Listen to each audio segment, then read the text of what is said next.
Christina, du skal have... I kører bare, I kører nu. Værsgo. Nå, Christina, vi har savnet dig her i aften, og der er nok en mere, der har savnet dig. Men du skal have rigtig mange tak.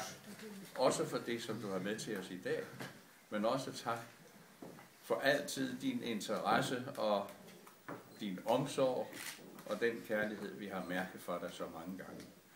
Og mormor, jeg tror, hun vil sige nøjagtigt det samme om dig. Vi er så glade for Christina. Fortsæt. Hvad vil du sige mere, Doris? Jamen altså, jeg kan næsten ikke sige, hvor meget hun betyder. Hun er den eneste pige, Ja. vi har. Tag den, drenge. Nej. Ja, det kan de jo ikke gøre for. Nej. Men vi må håbe, Christina, at dit savn, om du savner os herhjemme, din far, han siger blandt andet, at han kan ikke se noget i dine øjne eller noget om, at du savner os herhjemme. Men jeg tror, der er en anden, der savner dig. Og han er jo blandt os i aften. Men herfra, os to, på den her hyggelige dag, vi har haft sammen med dem alle sammen, der skal du have tak. Også for alt det, du sender hjem til os nu, af billeder og de tanker, du skriver til os. Vi savner hende.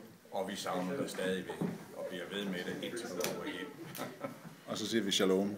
Shalom. Ja.